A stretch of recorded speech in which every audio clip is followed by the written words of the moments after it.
Tu n'y connais rien en mécanique, mais tu as envie d'apprendre. Tu ne sais pas exactement ce qui se passe lors du contrôle technique, mais tu as envie de comprendre. Cette vidéo est faite pour toi. Avec Autosure, on va tout expliquer et te donner quelques trucs et astuces pour bien checker, vite fait bien fait, ton véhicule. Aujourd'hui, on est chez... Qu'est-ce que tu fais là? Va-t'en. Aujourd'hui, on est chez Autosure Châteauneuf-la-Forêt et on est avec eux. Christophe, Et aujourd'hui, on va parler de... pollution diesel. Et allez, on y va. Allez, on y va. Quand on parle de nuisances automobiles, on parle de pollution atmosphérique, on parle de bruit ainsi que de perte de liquide. En fait, tout ce qui impacte l'environnement est dans la fonction nuisance. Si le niveau d'huile au contrôle technique n'est pas bon, c'est l'arrêt du contrôle de pollution du véhicule. Vous avez la partie ici de la flèche qui est le minimum et vous avez ici la partie du maximum. Le bon niveau, on est à peu près aux 3/4 de la jauge. On réinsère la jauge dans le moteur, on attend quelques secondes et on la ressort. Et là, on s'aperçoit qu'on a un bon niveau d'huile dans ce moteur. Le niveau d'huile n'influence pas la pollution, mais évite la casse moteur au moment des accélérations du véhicule. On regarde aussi donc toute la partie mécanique, savoir s'il n'y a pas de fuite sur le moteur. On vérifie en touchant s'il n'y a pas un défaut de fixation.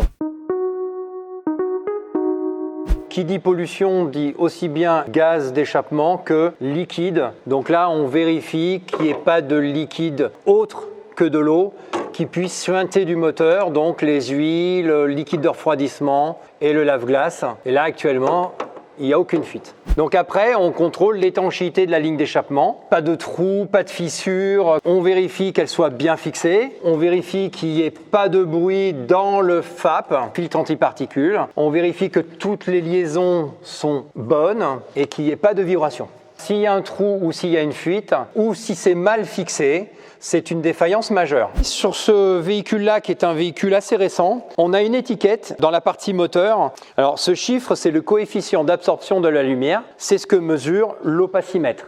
Plus le véhicule fume, plus le véhicule pollue. Comme c'est une voiture récente, on va se brancher à la voiture avec un OBD. Ça veut dire On-Board Diagnosis. Toutes les voitures modernes ont ce genre de prise, ce qui nous permet à nous de nous brancher dessus et de vérifier que toutes les voitures qui ont un autodiagnostic qui se vérifie en permanence fonctionnent bien. La suite, je mets le premier contact du véhicule sans démarrer le véhicule, ce qui me permet de vérifier que nous ayons le petit indicateur 1000 qui est ici, qui veut dire Malfunction Indicator Lamp, qui me permet de vérifier que le système OBD fonctionne. Do you speak English?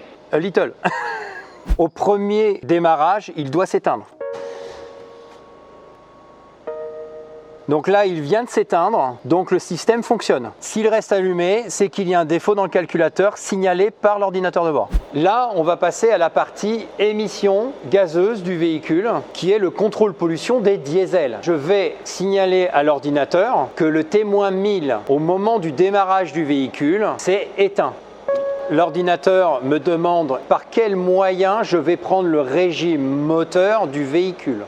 On aurait pu être sur un ancien véhicule sans prise OBD, on aurait pris avec un capteur à vibration. Ici, nous avons le contour du véhicule, la température actuelle du moteur qui est de 50 degrés. On a la température des gaz d'échappement et après, on va avoir une série de LED qui vont s'afficher pour nous donner la progression au niveau de l'accélération véhicule. On doit attendre que le moteur soit à température de fonctionnement qui est 80 degrés. Une fois que le moteur du véhicule est à température, on prend l'opacimètre, on insère la sonde de l'opacimètre dans le pot d'échappement. Les gaz d'échappement vont rentrer par ce tuyau. Nous avons une lumière qui va traverser la boîte. Plus l'opacité des fumées va être très foncée, moins il va y avoir de lumière à l'intérieur et plus la voiture pollue. On ferme le capot.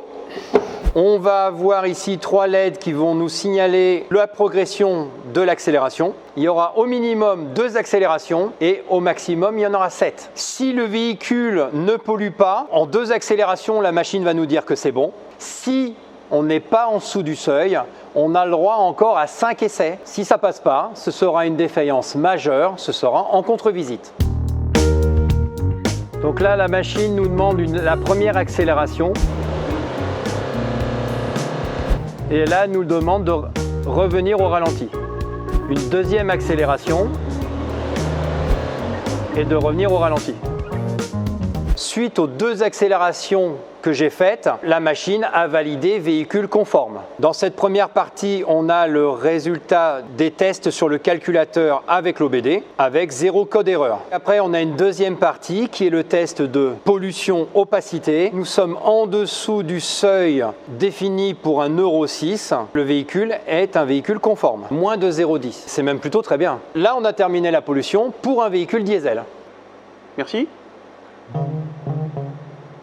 Merci. Merci.